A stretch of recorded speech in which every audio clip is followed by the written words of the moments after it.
Bonsoir à tous, bonsoir à toutes, bienvenue sur le plateau de NCI Sport. Très heureuse de vous retrouver. Et comme tous les lundis soirs, eh bien, nous voici réunis pour passer en revue l'essentiel de l'actualité sportive de la semaine.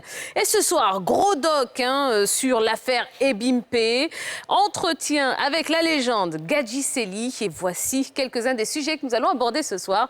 Tout de suite, le sommaire complet de ce numéro de NCI Sport. Ce lundi, dans NCI Sport, près d'une semaine après, NCI Sport retrace le film du naufrage du stade Ebimpe. Comment on en est arrivé là? De retour en Côte d'Ivoire après des années d'exil, Gadji Sely se confie. Le football local, les éléphants, le capitaine des éléphants champions d'Afrique 1992 dit sa part de vérité. Mercato, on fait le point des mouvements des pros ivoiriens. ASEC Mimosa AFAD, les coulisses des premiers tours préliminaires de la Ligue des Champions et de la Coupe de la Confédération à Yamoussoukro. Voilà, gros programme en perspective ce soir. On est ensemble pendant 1 heure et je ne suis pas seule, non, sur ce plateau. Je suis toujours très bien accompagnée. Alors ce soir, ils sont d'une élégance rare. Babou Eric, bonsoir. Bonsoir Tia. Comment allez-vous? Très bien, merci. Vous êtes dans vos papiers déjà? Oui, déjà, on est au taquet. Bonsoir d'abord aux téléspectateurs. Bonsoir à tout le monde et on est toujours heureux d'être là, surtout à tes côtés. Oh, c'est gentil, ça fait plaisir. Allez, de l'autre côté, eh bien, nous avons Nasser Eddy. Bonsoir Nasser. Salut Tia. Ça va bien? Oui, ça va. Vous avez frôlé la pneumonie? Oui, mardi passé, mais bon. Heureusement, c'est pas vieux, mais un souvenir que on veut avancer, au fait. Voilà, on veut pas le garder en mémoire. Ouais. On veut avancer. Pour que les téléspectateurs comprennent bien, vous étiez au stade d'Ebimpe mardi dernier. C'était chaud. Donc, c'était surtout mouillé. Et oui. Voilà. Donc, malheureusement, non, ce ne sera pas derrière nous tout de suite, puisque vous l'avez entendu. Donc, il y aura un gros doc sur Ebimpe dans quelques instants. Donc, on va en reparler encore. Mais avant cela, eh bien, on va y aller tout de suite avec le premier sujet de ce soir. C'est un inside. Après le premier tour des qualifications des Coupes africaines, l'AFAD et l'ASEC Mimosa se sont bien illustrés. Les deux formations ivoiriennes sont sorties vainqueurs de leur confrontation, se qualifiant donc pour le second tour. Comment se sont-elles préparées? Eh bien, Ivo Rizvet, Armel Yao, Hervé Kiessé et Moon vous retracent le film du succès de nos deux représentants. C'est dans le Inside de ce soir. Représentant ivoirien en Coupe africaine, l'ASEC et l'AFAD ont démarré leur campagne par un nul 0-0 à l'aller face à l'équipe du Kara FC du Togo et du Coton FC du Bénin. Pour le match retour, Afadistes et Mimo reçoivent leurs homologues à Yamoussoukro. NCI Sport fait le déplacement dans la capitale du pays pour vous faire vivre l'aventure de nos deux clubs.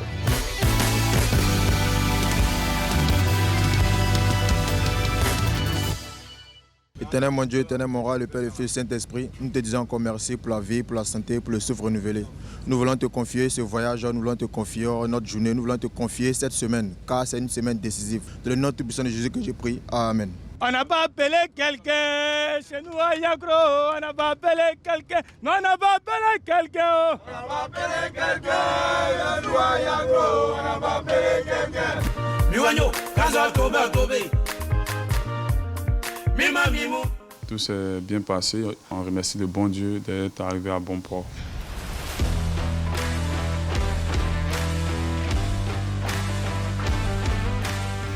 On aura la mise en route tout de suite, individuellement. Après, on fera une conservation qu'on va vous expliquer.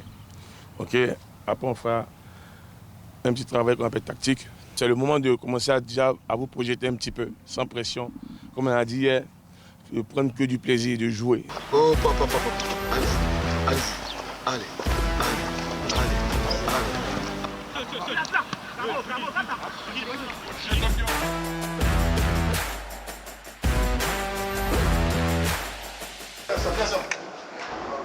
T'arrives.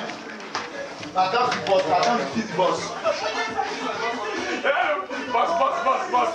Hey, shake it.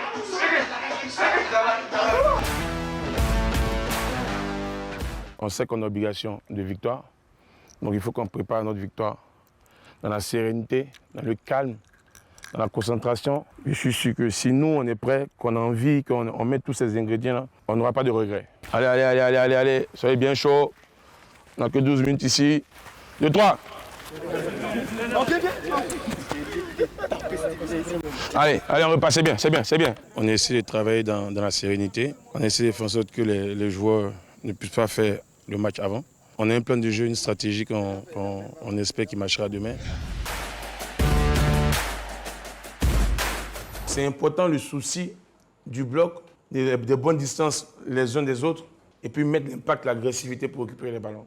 Là, on récupère le ballon parce que Noël est bien placé, mais après, finissons mieux les actions. Dites-nous dans quel état d'esprit vous êtes avant cette rencontre. Je me sens bien. On ira discuter grandement le match avec tous les ingrédients qu'on a bossé durant toute la semaine. Nous sommes confiants pour le match, on sait que ça va bien se passer. Je vais jamais taper poteau, j'ai un poteau, tout simplement, il y a Dieu dedans. Il y a Dieu dedans, je vais jamais taper poteau. Il y a Dieu dedans, je vais jamais taper poteau. 227, Monsieur Zouzou, Landry, Agenor, out. 228.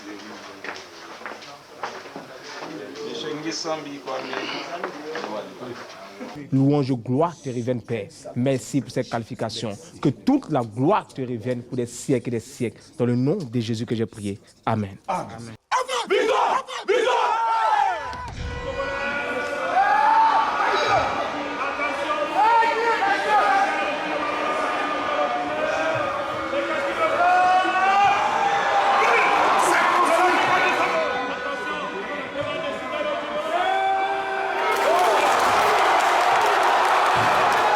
Et on prend plus. Agressivité, pardonnez un peu seulement. Allez, les gars, allez.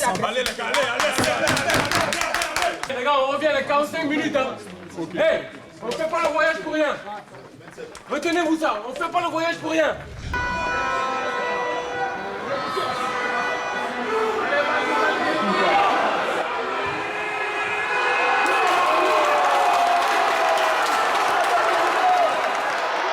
C'est terminé. Ici au stade Charles Conan Pani. Vamos! Ouais, super!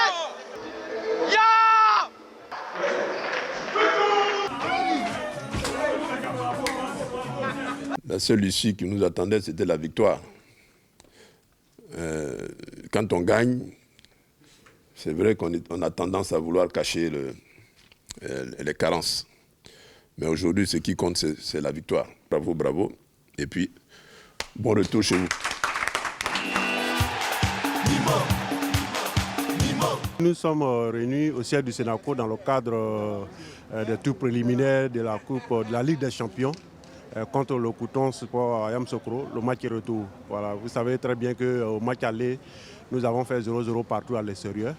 Et aujourd'hui, nous nous rendons à Yamoussoukro pour la confirmation. C'est nous, Mimosa, c'est nous, c'est nous. Mimosa. Mimo. Actionnaire, prenez soin et garde de l'acte que vous-même vous avez voulu poser. Je suis venu pour le match de retour contre Couton Sport du Bénin et je sais que les Mimos que moi je connais, nous allons gagner. Aujourd'hui, la SEC est en train de nous faire revivre les moments qu'on a connus avec les Ben Badi. Ils mouillent le maillot, ils savent voyager. Et le match retour sur les terres du père fondateur Houphouët-Boigny nous rassure plus d'une fois.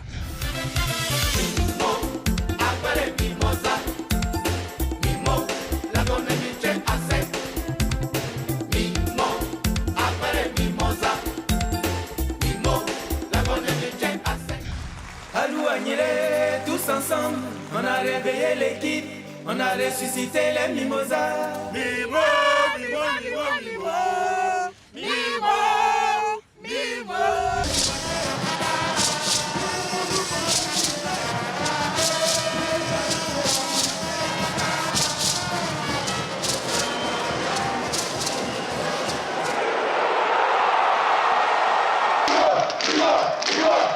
La première période, ça va. Moi, je pense que la deuxième période, ça serait mieux que ça encore. Nous manquons un peu d'efficacité en attaque. En deuxième période, il faudrait qu'on améliore, sinon il n'y a pas de problème. Là, ça va se qualifier.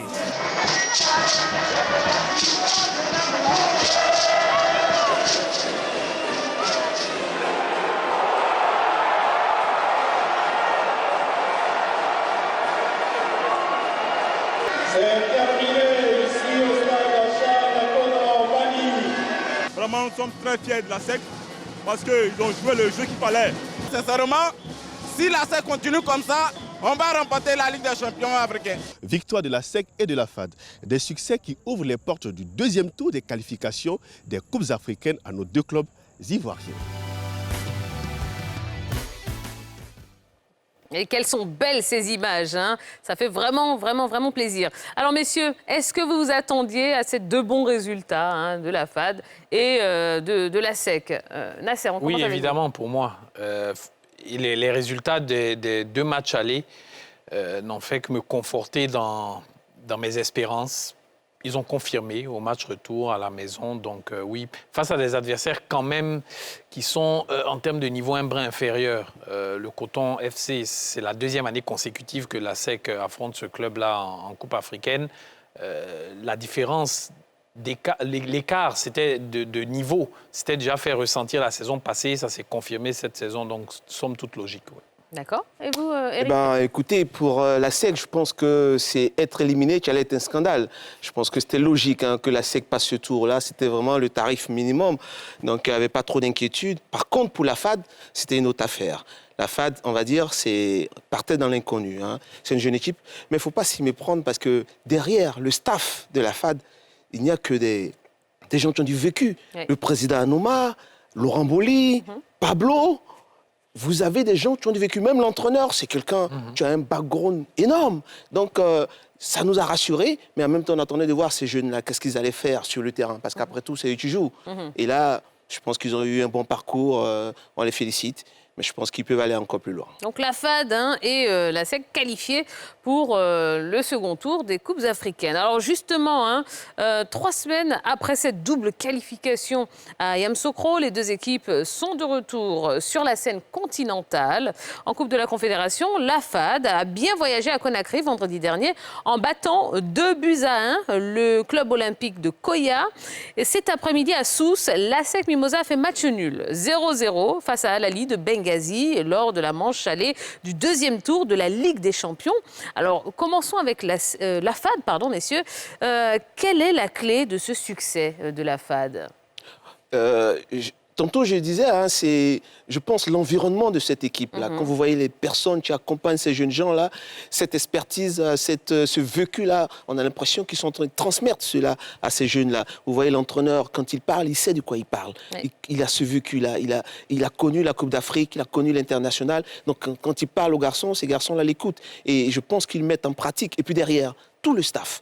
Quand vous avez des personnes qui ont connu l'Afrique, qui ont remporté des Coupes d'Afrique, qui vous parlent, tout de suite, ça vous motive. Et je pense que ces garçons-là sont à l'écoute et je pense qu'ils sont en train de faire le job. Oui. Oui, et de toute façon, c'est vrai qu'ils sont dans la continuité du job entamé par Romaric, mais moi, c'est au-delà même du staff et de l'environnement, tout ça, c'est un effectif pour moi qui est assez équilibré, donc qui allie assez bien l'expérience avec Nguessambi Noël, Topio, notamment Natégué, et puis une bonne jeunesse comme le buteur Bienvenu. C'est ça qui a...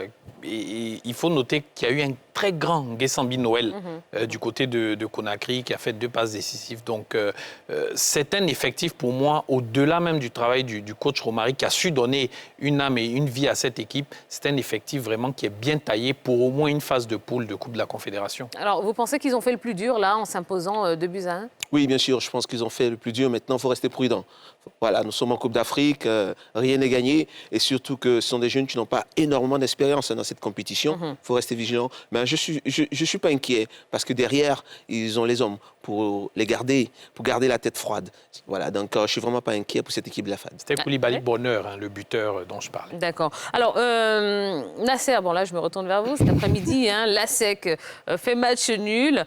En voyant la physionomie de la rencontre, est-ce que vous pensez qu'il y avait de la place pour faire mieux On peut avoir quelques petits regrets quand même, parce que c'est vrai qu'il y a eu 15-20 premières minutes où la SEC avait du mal à aligner 3-4 passes, mais après, lorsque les hommes de Julien Chevalier se sont réveillés, ils sont montés d'un cran sur le terrain, très bon pressing, ça a dominé. Après, comme d'habitude, depuis un certain moment, ça pêche dans la finition.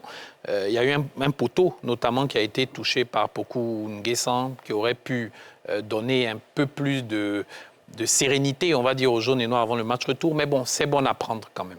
Absolument. Alors, en ce qui concerne les manches retour, pour la FAD, eh bien, ce sera le 30 septembre à Yamoussoukro. Et pour la SEC, 1er octobre, ce sera à Bouaké. Voilà. Eh bien, on leur souhaite bonne chance à nos garçons.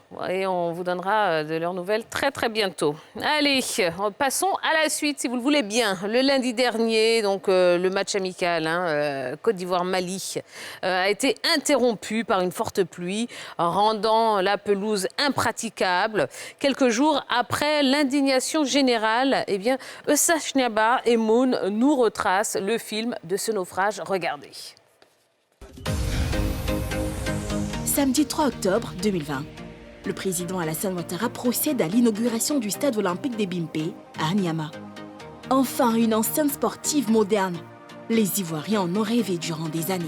Il y a plus de 45 ans, le président Oufoué avait rêvé d'avoir ce complexe sportif. Aujourd'hui, nous avons le stade d'Ebimpe.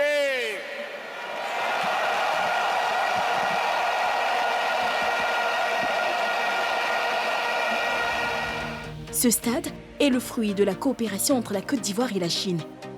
Doté d'une capacité de plus de 60 000 places, l'infrastructure a coûté plus de 67 milliards de francs CFA. Les acteurs et les fans de foot disposent enfin d'un stade digne de ce nom. Ils se mettent du coup à rêver d'une CAN réussie, la plus belle jamais organisée. Mais avant cette importante échéance continentale, d'autres rendez-vous majeurs sont attendus à Ebimpe.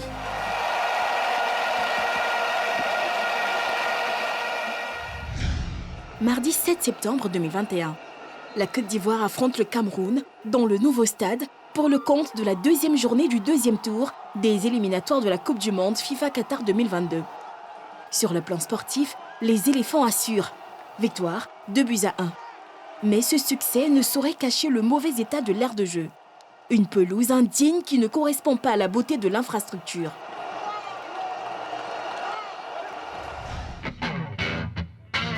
Quelques semaines plus tard, la Confédération africaine de football sévit.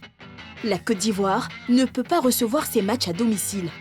Face à la situation, les autorités ivoiriennes prennent des mesures. Elles ordonnent la remise en forme de la pelouse d'Ebimpe. Le lundi 12 octobre 2021, les travaux démarrent. Ils sont confiés à l'entreprise française Parfel. Ses références, le Stade Malherbe de Caen, du Stade Bollaert de Lens et Clairefontaine en France. Quelques jours plus tard, la directrice de l'Office national des sports est à Ebimpe pour se rendre compte de l'évolution des travaux. Elle est plutôt satisfaite. Dans 2 mois et demi, je pense que l'ancienne pelouse qui était là, c'est là qu'un mauvais souvenir. Les Ivoiriens, le mouvement sportif ivoirien, les amoureux du sport et du football vont avoir vraiment une véritable galette sur ce stade Alassane Ouattara. Mardi 11 juillet 2023, la Confédération africaine de football est à Abidjan pour la 45e Assemblée générale de l'instance. Au programme, une visite au stade Alassane Ouattara d'Ebimpe. Cette pelouse-là qui a fait tache d'huile après le match Côte d'Ivoire-Cameroun a été relookée en substrat renforcé, pelouse naturelle en substrat renforcé. Et aujourd'hui, vous avez pu l'observer, elle a fière allure. Les stades vraiment sont prêts, pas seulement le stade, c'est aussi les dispositions que l'État de Côte d'Ivoire ont mis pour cette compétition. Je peux dire que vraiment, on aura la plus belle CAN dans l'histoire de la CAN. Ici, on a tout ce qui est disponible pour faire ça. C'est sur ces bonnes nouvelles que les Ivoiriens attendent avec beaucoup d'impatience de retrouver leur stade. D'ailleurs, pour tester la pelouse, une affiche alléchante. Lundi 11 septembre, avant de s'affronter, Jean-Louis Gasset et Eric Schell sont en conférence de presse. Le Mali est en confiance, mais nous jouons Personnellement, c'est la première fois que je vais jouer dans ce beau stade. Nous jouons chez nous. Nous avons comme référence tous les matchs qu'on a joués à domicile, que ce soit à Yamoussoukro, à Boaké, à San Pedro, où on a fait de belles choses. Donc il faut que nous, on continue dans notre dynamique. C'est quand même une équipe avec des joueurs qui évoluent dans les meilleurs championnats. Il y a un coach, Jean-Louis Gasset, qui a une expérience. Mardi 12 septembre, la Côte d'Ivoire croise le fer avec le Mali en amical.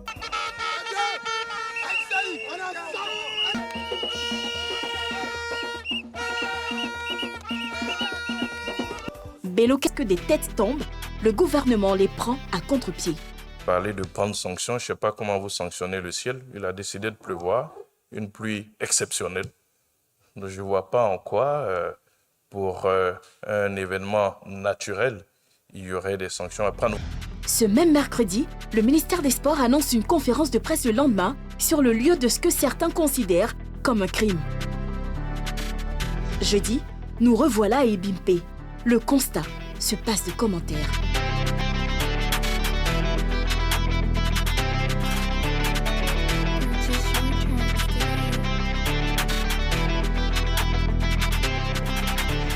Puis arrive le moment de l'oral. Paul-Claude Danho face aux médias. Devant la force de la nature, comme l'a si bien indiqué le porte-parole du gouvernement, certaines choses peuvent être difficilement contrôlables. Il nous appartient de tirer les leçons et d'apporter les réponses idoines. Et les réponses sont en cours d'exécution aujourd'hui. Nous avons un timing précis. Nous avons demandé aux experts d'aller au bout de leurs connaissances pour que les dysfonctionnements constatés soient éradiqués. Ces mots suffisent-ils pour rassurer les Ivoiriens et les nombreux observateurs du football africain? Le stade Ebimpe pourra-t-il se doter d'une pelouse à même de satisfaire aux exigences de la CAF et permettre la pratique d'un football de haut niveau? Les autorités ivoiriennes ont moins de 4 mois pour trouver des réponses à ces questions. Alors, messieurs, en tant qu'observateurs, déjà, comment est-ce que vous avez vécu cette situation? Nasser? Mais très mal, d'autant plus que je l'ai vécu personnellement. Au-delà même de l'état de la pelouse, il y a trop de défaillances dans ce stade. Personnellement, j'étais à la tribune de presse, donc avec plusieurs personnes que vous connaissez. On a été complètement trempés. On a cherché par tous les moyens à se cacher, qui derrière un pan de mur, qui sous une barre de fer, mais c'était peine perdue parce que à tous les endroits du stade, l'eau arrivait à pénétrer. C'est grave. Oui. Eric? Vous savez, à un moment, il faut arrêter de se cacher. Rappelez-vous, il n'y a pas longtemps, vous étiez au Sénégal. Oui. Rappelez-vous le super reportage que vous avez fait sur le stade du Sénégal. On a parlé de capacité, on a parlé de performance. Et là, qu'est-ce qu'on nous montre là? Et on veut se cacher derrière la pluie. Alors que vous prenez le début du match. Dès que vous regardez la pelouse, vous vous rendez compte qu'il y a un souci. Je ne parle même pas de la pluie. Je parle du début du match. Vous voyez les joueurs patiner. Même dans le reportage tout à l'heure, on a vu l'échauffement. L'échauffement, oui. Déjà, à l'échauffement, on se rend compte qu'il y a un souci sur la pelouse. Donc, il y a un problème. Quel est le prestataire qui nous fait ce terrain-là? Quel est son background? Vous nous dites qu'il a fait Clairefontaine. Clairefontaine, c'est un stade d'entraînement. Vous nous dites qu'il a fait Malherbe. Ce n'est pas une référence en termes de qualité de terrain, le stade Malherbe. Donc déjà, il y a un problème. Qui choisit ce prestataire-là? Quand on veut avoir le meilleur stade pour la CAN, il faut prendre le meilleur prestataire. Est-ce que ce prestataire est le meilleur en termes de background? Donc déjà, il y a un problème. Donc tous ceux qui ont agi dans ce sens-là, ils doivent rendre compte. D'accord. Alors, hier, à Yamoussoukro, il y a eu également une forte pluie, mais pas d'interruption de rencontre. On sait que c'est la même entreprise qui a installé la pelouse dans les deux stades. Alors finalement, Nasser, quel est le problème des Ebimpe? Est-ce que c'est le gazon? Est-ce que c'est le drainage comme on nous le dit depuis une semaine? Est-ce que c'est la terre? Enfin, Finalement, c'est quoi le problème? On n'est pas technicien, donc on ne peut pas deviner quel est le problème exact. Mais après, ce n'est pas une question de drainage.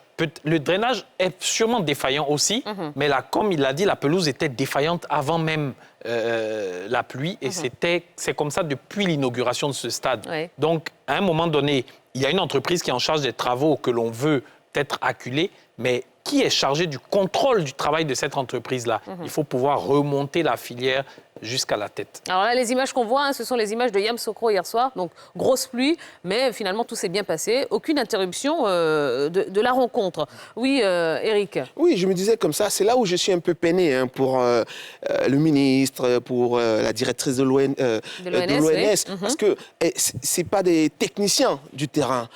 Voilà. Ouais. Et ceux qui doivent faire le boulot, c'est eux qui ont la capacité, ce sont les experts. Et c'est eux qui font cela. Et après, ça retombe si malheureusement, ceux qui les ont choisis, c'est ce que je disais tantôt, c'est là où il y a un problème. Et c'est là où j'ai vraiment de la peine. Parce que vous faites confiance à des personnes et ils ne vous rendent pas cette confiance-là. Ils vous envoient un terrain pareil et c'est vous qui assumez derrière. Et pour aller un petit peu plus loin dans ce que vous dites, Eric, c'est vrai qu'on a entendu le ministre, on a entendu la directrice de l'ONS, mais on n'a pas encore entendu l'entreprise en question. Est-ce que vous comprenez ce silence ? Non, je pense que l'entreprise, elle n'a pas de compte à rendre directement aux Ivoiriens. Voilà, l'entreprise, elle a passé un marché avec l'État qu'elle exécute, bien ou mal. Mais le peuple ivoirien, c'est l'État qui le regarde.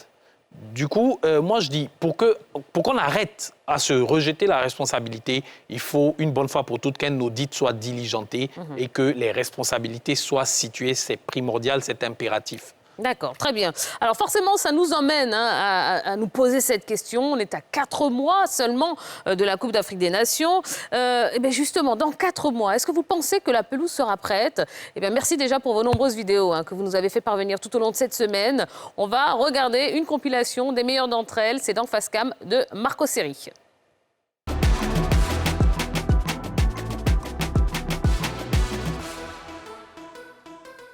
Nous avons plusieurs stades en Côte d'Ivoire, seulement que c'était une erreur. Nous voyons aussi que ça se passe aussi en Europe, où souvent les stades sont inondés. Donc la Côte d'Ivoire n'est pas le premier pays où un stade a été inondé. Je pense bien que nous serons prêts pour organiser cette compétition. Je souhaiterais qu'on change carrément la pelouse, au risque de se faire humilier. Voilà, moi je propose pour ma part qu'on utilise un terrain synthétique. Je suis convaincu qu'on serait prêt pour la CAN. J'ai confiance à l'État de la Côte d'Ivoire. On peut toujours espérer que le stade soit prêt parce qu'on a encore 4 mois. 4 mois, on peut rattraper les choses qui ont raté. Pour moi, c'est catégoriquement non. Et puis la Côte d'Ivoire a la chance d'avoir un autre stade encore emblématique, qui est le stade Félix Houphouët-Boigny.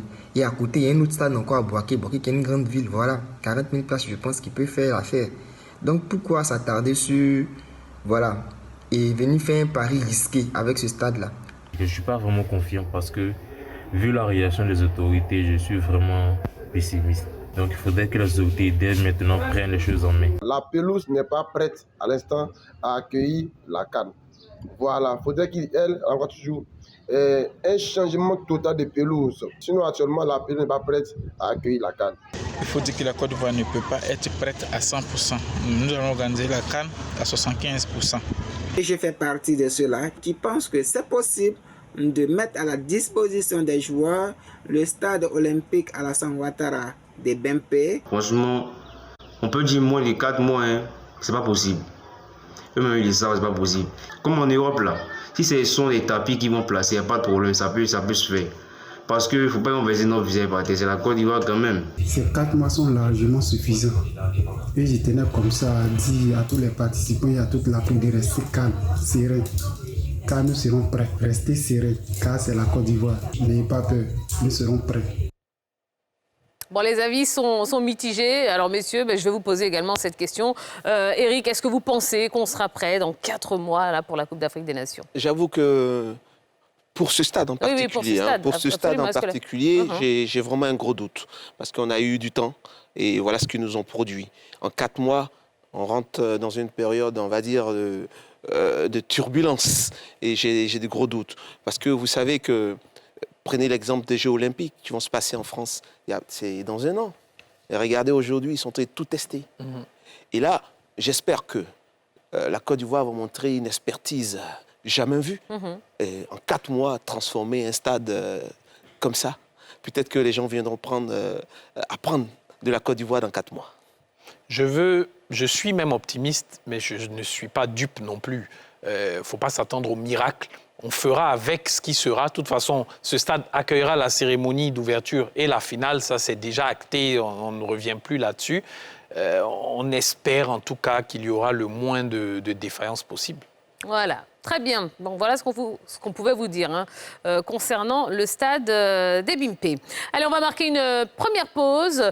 Juste après la pub, eh bien, vous aurez droit à un entretien avec la légende Gadji Sely et puis un doc sur le mercato des Ivoiriens. Alors, restez avec nous, on revient dans quelques instants.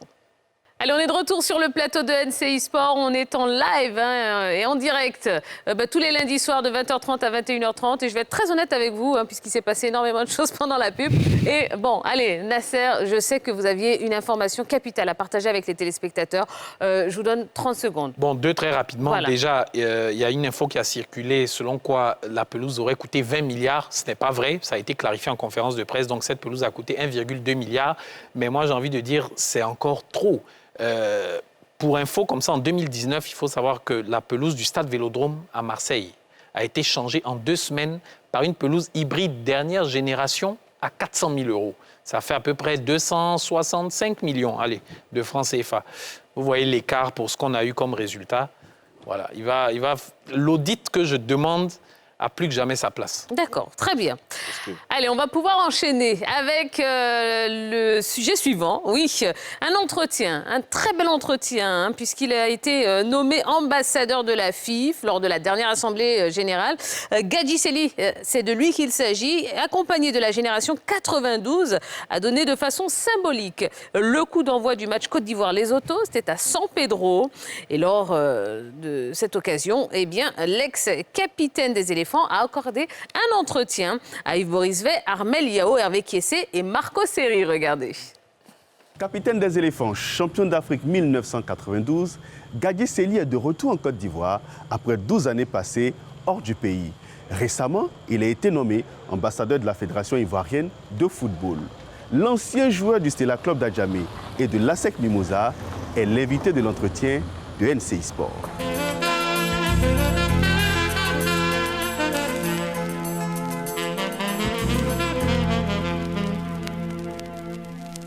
Gadji Sely, bonsoir. Comment allez-vous? Je vais bien, merci. Récemment, vous avez été nommé ambassadeur de la FIF par le président Idriss Diallo.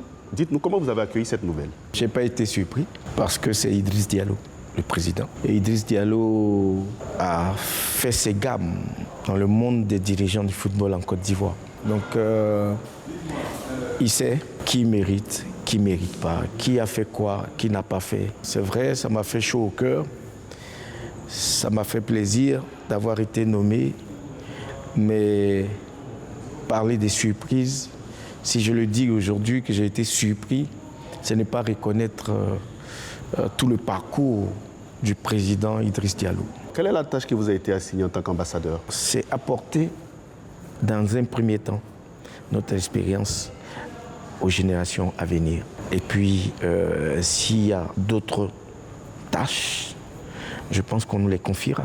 Un garçon comme Didier Drogba, un garçon comme Yaya Touré, ils sont connus, mondialement connus. Donc, c'est des gens qui peuvent, en tant qu'ambassadeurs, apporter la force de leur image. Mais moi aussi, je peux l'apporter, cette force-là. Pour le match Côte d'Ivoire-Lesotho, vous avez été désigné pour donner le coup d'envoi de cette partie. Votre sentiment sur le choix qui s'est porté sur vous? En portant le choix sur moi, c'est sur toute une génération que la fédération a porté son choix. C'est une génération qu'il faut respecter. La génération 2015 a gagné, bravo, mais elle s'est appuyée sur notre résultat pour se motiver, c'est sûr.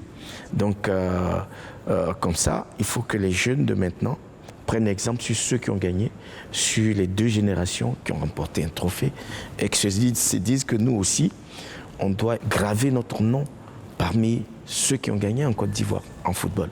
Champion d'Afrique 92, Gadji Sely, vous savez comment on gagne une CAN. Quel est le conseil que vous pouvez donner à Jean-Luc Gasset et à ses poulains pour qu'au soir du 11 février 2024, eh bien, on ait une 3e étoile sur le maillot ivoirien. Jean-Louis Gasset était un grand entraîneur qui n'a pas besoin forcément de mes conseils. Il sait très bien ce qu'il a à faire et il le fera au moment opportun. J'ai la ferme conviction. Lui et son équipe et son staff. C'est aux joueurs que je peux apporter un conseil. Aux joueurs, on n'apprend pas à se battre sur le terrain. On peut pas vous apprendre. On peut vous apprendre tout. Tactique, technique, individuelle et tout. On ne va pas vous apprendre à vous battre sur le terrain. C'est votre volonté, c'est votre décision, c'est votre courage qui va faire la différence. Ça, on ne s'entraîne pas pour ça. Maintenant, il faut s'arranger pour former au sein de ce groupe une famille. Gadji Sely, vous avez passé 12 ans hors de la Côte d'Ivoire. Quelle analyse faites-vous du football ivoirien aujourd'hui?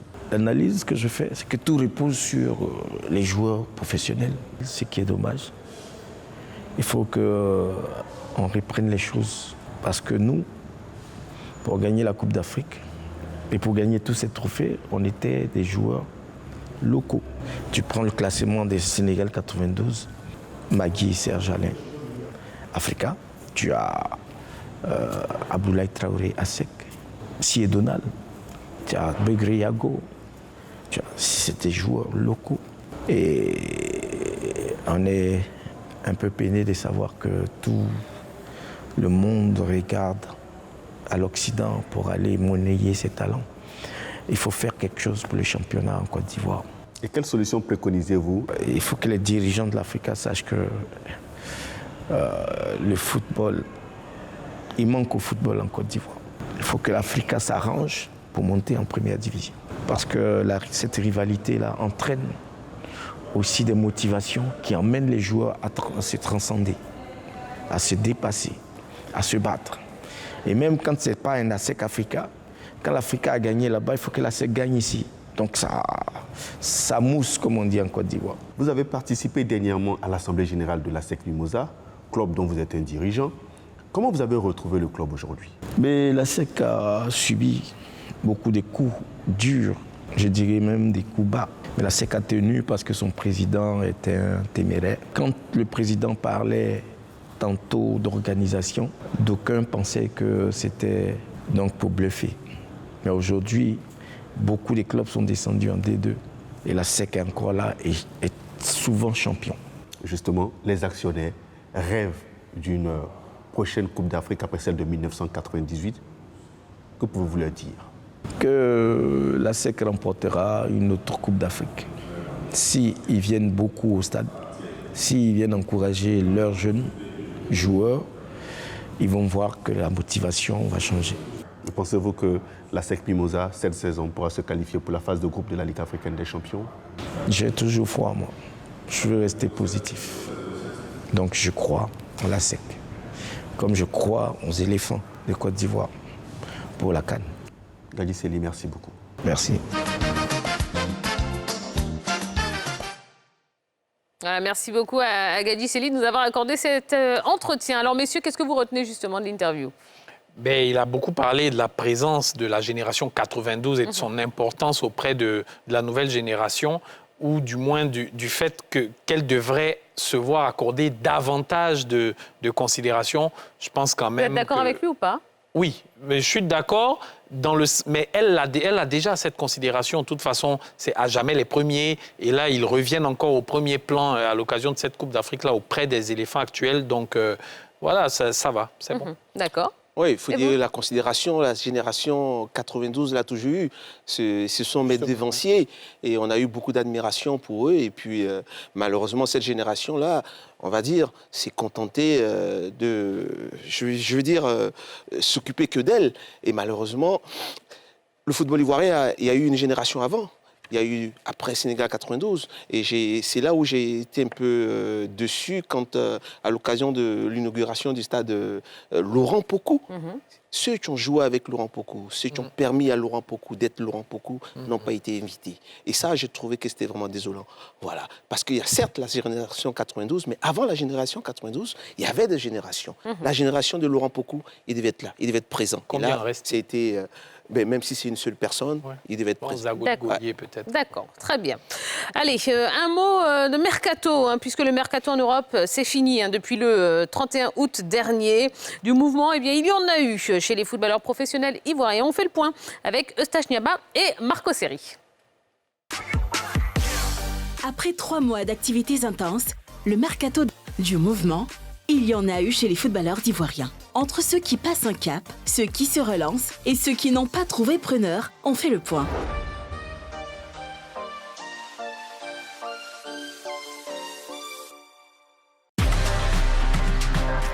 Dans ce mercato estival, les choses sont allées très vite pour certains.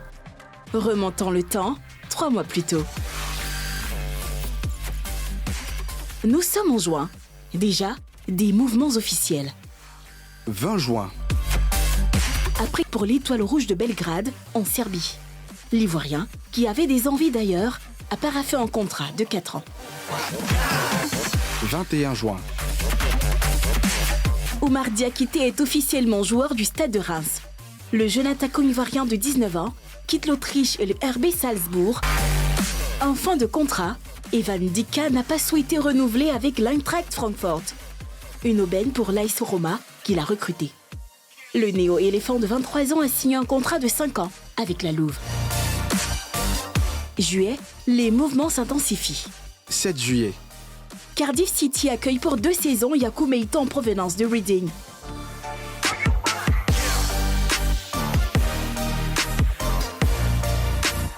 « 11 juillet. Fofana Datro est prêté à l'Union Berlin par Chelsea. Arrivé en Angleterre en janvier en provenance de Molde, l'ancien joueur d'Abidjan City FC rejoint la Bundesliga et découvrira la Ligue des Champions avec les hommes en fer. 12 juillet. La Thaïlande accueille un international ivoirien. Pas conservé par le FC Sion à la fin de son contrat, Giovanni Sio prend la direction de l'Asie où Ratchaburi FC lui a proposé un contrat. 15 juillet. Le Racing Club de Strasbourg annonce avoir enrôlé la pépite ivoirienne du club Bruges, Abakar Silla. Le défenseur central de 20 ans a signé jusqu'en 2028. Coût du deal, un peu plus de 13 milliards de francs CFA. Il devient la recrue la plus chère de l'histoire de Strasbourg. 18 juillet. Journée mouvementée pour les Ivoiriens. D'abord, Jonathan Bamba quitte la France, son contrat avec Lille ayant expiré fin juin. Il s'envole pour l'Espagne, où le projet du Celta Vigo l'a convaincu. Pourtant, Marseille et Nice le voulaient. Mais Bamba a préféré un challenge hors de l'Hexagone. Durée du bail jusqu'en 2026. Ensuite, la Première Ligue accueille un autre Ivoirien. Benny Traoré, champion de Suède avec Eken, file à Sheffield United pour 4 ans. Gros challenge pour l'international espoir, formé à la SEC Mimosa. Ce même 18 juillet, le marché des transferts est animé par un transfert retentissant.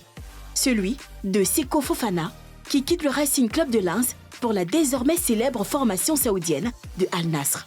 Les Lensois perdent un pion clé, mais empochent tout de même 19,6 milliards de francs CFA. Le milieu des terrains ivoirien, lui, gagnera 9,8 milliards de francs CFA par an. 21 juillet. Formé au Racing Club d'Abidjan et transféré à l'OGC Nice en 2022, Ange Aoussou quitte la Ligue 1 française pour la Ligue 2 et rejoint Pau FC. Durée du contrat, 3 ans. Le même jour, Ignace Ndrikonan quitte KA Eupen pour OH Louvain dans le championnat belge. L'attaquant ivoirien s'est engagé jusqu'au 30 juin 2026. 24 juillet. Wilfried Zaha signe pour 3 saisons à Galatasaray. Selon le contrat, le joueur parti libre de Crystal Palace devrait recevoir une prime à la signature nette de 1,5 milliard de francs CFA et un salaire net de 2,8 milliards de francs CFA par saison.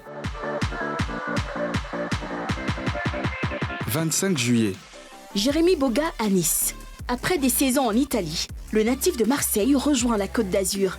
Le montant de la transaction se situe autour de 11 milliards de francs CFA, sans compter les bonus. Boga a paraphé un contrat allant jusqu'en 2028. Ce même jour, en Turquie, Max Gradel passe de Sivasspor à Gaziantep pour un contrat de 2 saisons. 27 juillet. Jean Nguessan rejoint Metz en provenance de l'OGC Nice. L'international ivoirien s'est lié aux Grenades jusqu'en juin 2027. Rumeurs et officialisation, le mercato s'emballe. 2 août. Moussa Guel retourne en France. Le fils de l'ancien milieu international ivoirien, Guel Chirissoua, qui avait rejoint la Turquie des mois plus tôt, est prêté à Dunkerque en Ligue 2 par Samsung Sport. 7 août. Wilfried Kanga quitte le Hertha Berlin. L'attaquant file en prêt au Standard de Liège. 9 août. Al Ahly annonce l'arrivée de Franck Kessié. Le club saoudien a payé un peu plus de 8 milliards de francs CFA au FC Barcelone pour s'attacher les services de l'international ivoirien. Kessié touchera 13 milliards de francs CFA par an. 15 août. Emmanuel Lat quitte l'Atalanta Bergame pour Middlesbrough en D2 anglaise. Le natif de Marcory a signé un contrat de 4 ans plus une année supplémentaire en option. 17 août. Le très prometteur Wilfried Sango rejoint Monaco. L'ancien joueur du Torino a signé un contrat de 5 ans. 21 août. Ndré Kofi s'engage jusqu'en juin 2025 avec le FC Sochaux Montbéliard. L'international U23 ivoirien arrive du stade de Reims. 22 août. Sans club depuis le mois de mars, Jonathan Kodja pose ses crampons en Ligue 2 française. L'attaquant a signé à Annecy. 31 août. Dernier jour du mercato, dernier jour pour faire de bonnes affaires. C'est ce jour que choisit Brahim Sangare pour quitter le PSV Eindhoven, où il aurait pu disputer la Ligue des Champions. Le milieu de terrain rejoint Serge Aurier et Willy Bolly à Nottingham Forest. Durée du contrat, 5 ans. 1er septembre. Le marché des transferts referme ses portes en Europe. Certains footballeurs ivoiriens indésirables dans leur club n'ont pas trouvé de point de chute. Parmi eux, Nicolas Pepe, la recrue qui a coûté 52 milliards de francs CFA à Arsenal, n'entre pas dans les plans de Mikel Arteta, le manager des Gunners. Souleymane Doumbia, pas conservé par Angers. Jean-Philippe Bamin, qui a résilié son contrat avec Everton. Et Eric Bailly, invité à se trouver une autre destination par Manchester United, pointe au chômage. 4 septembre. L'ancien défenseur de Villarreal s'engage avec le club turc du Beşiktaş. Bailly s'offre une bonne occasion de relance. 7 septembre. Nicolas Pepe quitte Arsenal pour Trabzonspor. L'homme qui a coûté 52 milliards de francs CFA aux Gunners quitte l'Angleterre pour la Turquie sans gloire. L'attaquant des éléphants est lié au club turc jusqu'en juin 2024 avec une année supplémentaire en option. Comme on le voit, ce mercato a été très animé côté ivoirien. Il ne nous reste plus qu'à souhaiter à ces éléphants d'être performants. La CAN, c'est dans 3 mois. Déjà. Allez, on va marquer une toute petite pause. On se retrouve dans quelques instants pour la suite. Que dis-je? La fin de cette émission. À tout de suite. Et on va ouvrir cette 3e et dernière partie d'émission avec les performances des sportifs ivoiriens, toutes disciplines confondues. C'est dans le Thermoprod ce soir.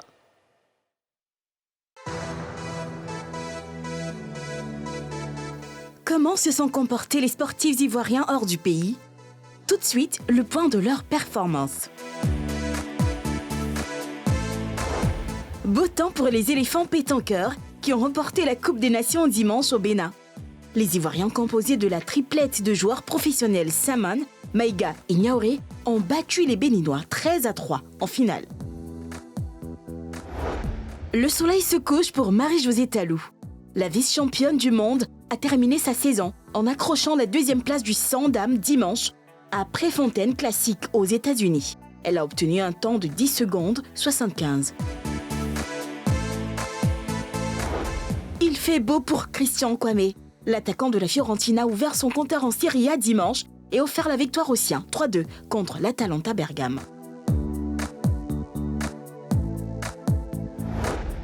Sébastien Haller n'arrive toujours pas à se faire une place au soleil. Le buteur ivoirien n'a... Alors, votre Toflo, très cher Eric. On va dire... Pour les tops, pour moi, j'en ai 4, je vais aller vite. Déjà, Diomandé, quand on vient de voir tout à l'heure, buteur, voilà, lui et Eddie Kane, ça rassure dans cette paire centrale de l'équipe de Côte d'Ivoire. On sent que Gassé a trouvé des éléments pour cette défense-là. Et puis, il y a un joueur dont on n'a pas parlé, qui vient d'arriver à Lyon, Akouekou. Tu as fait un match super avec Lyon au milieu de terrain, en positionné devant la défense. Il a fait un super match à Akouekou. C'est un garçon à suivre, il a fait un super match. Et puis, il y a évidemment Jonathan Bamba, qui a fait aussi un très bon match du côté de l'Espagne, qui marque un but, qui a été refusé, mais il a eu beaucoup d'activités, beaucoup de percussions, il a été buteur presque. Voilà. Et puis maintenant, pour terminer en flop, je mets entre griffes un flop, parce qu'il apporte beaucoup en termes de présence dans l'équipe, mais ce qu'on attendait à l'heure, c'est de marquer des buts. Et pour le moment là, il pêche pour le moment, on a besoin d'un Haller buteur, on a besoin d'un buteur efficace. 4 rencontres et 0 but pour Sébastien Haller. Allez, votre Toflo à vous, très cher. On commence par quoi? Les tops, les flops? Les tops. Les tops, il a parlé de Diomandé, du Sporting, qui a marqué, qui n'a pas encaissé de but également. On a Jean-Philippe Crasso, buteur, et puis Christian Kwame, ce but-là de renard de surface qui offre la victoire à la Fiorentina alors qu'il était entré en jeu quelques minutes auparavant. Après, les flops, à l'heure, évidemment, Lorient avec Monaco hier, il est fautif sur les 2 buts encaissés par son équipe. Heureusement, ils n'ont pas perdu, ils ont fait 2 buts partout, mais on a été un peu loin du début de saison de Sengo. Ouais. D'accord, très bien. Allez, c'est déjà quasiment la fin de l'émission, mais avant de se quitter, je vous propose les performances de nos pros ivoiriens. Surtout les dernières infos d'ici et d'ailleurs, qui vous sont proposées par Armel Yao et Moon. C'est NCI Sport News, on y va. Quelles sont les dernières actualités sportives? On fait le point dans ce numéro de NCI Sport News. Taekwondo, Koulibaly et Toé en maître. Le centre ivoiro-coréen a abrité le dimanche 3 septembre une compétition internationale de Poomsae à Abidjan. Après avoir remporté la médaille d'or respectivement dans les catégories Master 1 et Senior 1, Ibrahim Koulibaly et Toé Roki se sont adjugés les trophées de la Supercoupe Jean-Marc Yassé. Cette compétition a été l'occasion pour les Poums ivoiriens de rendre hommage à Maître Abilio Carlos Fernandez Costa, l'un des pionniers du Poomsae ivoirien. Handball, les champions connus. Les finales du championnat national de handball se sont jouées samedi au centre ivoiro-coréen des Tics d'Adjamé. Chez les hommes, Renaissance Don Bosco a eu raison du Red Star, 26-23. Chez les dames, Abidjan Handball Club a battu Bandama Handball Club de Tiasalé, 36-34 après prolongation. Un succès qui permet aux Lions de réaliser le doublé après avoir remporté la Coupe nationale la semaine dernière. Football, du soutien pour la Fondation Franck Caissier. Le mercredi dernier, Franck Yannick Caissier et la première société de production de boissons gazeuses en Côte d'Ivoire se sont unis. Ce partenariat vise à soutenir la Fondation Franck Caissier dans les domaines du social et de l'éducation, mais aussi de permettre aux consommateurs de rencontrer l'international ivoirien. Durée du partenariat, 6 mois renouvelables. Football, l'UFPC en formation. L'Union des footballeurs professionnels de Côte d'Ivoire, en collaboration avec l'OIT, a organisé un séminaire de formation et d'information sur le thème « Le football professionnel entre passion, travail, professionnalisme et reconversion ». Tenu le vendredi 1er septembre dernier, ce séminaire a été une aubaine pour les membres de l'UFPCI d'approfondir leurs connaissances afin de mieux valoriser les droits des footballeurs ivoiriens. Football, le CNSE de San Pedro installé. En marge du match Côte d'Ivoire-Lesotho, le Comité national de soutien aux éléphants a procédé à l'installation du comité local de San Pedro. Le ministre des Sports Paulin-Claude Danho et l'ambassadeur du CNSE Gadji Seli ont procédé à l'intronisation de Nakarija Sissé, nouvelle maire élue de la dite ville, comme présidente du comité. Sa mission, tout mettre en œuvre pour garantir la mobilisation lors des matchs de la CAN.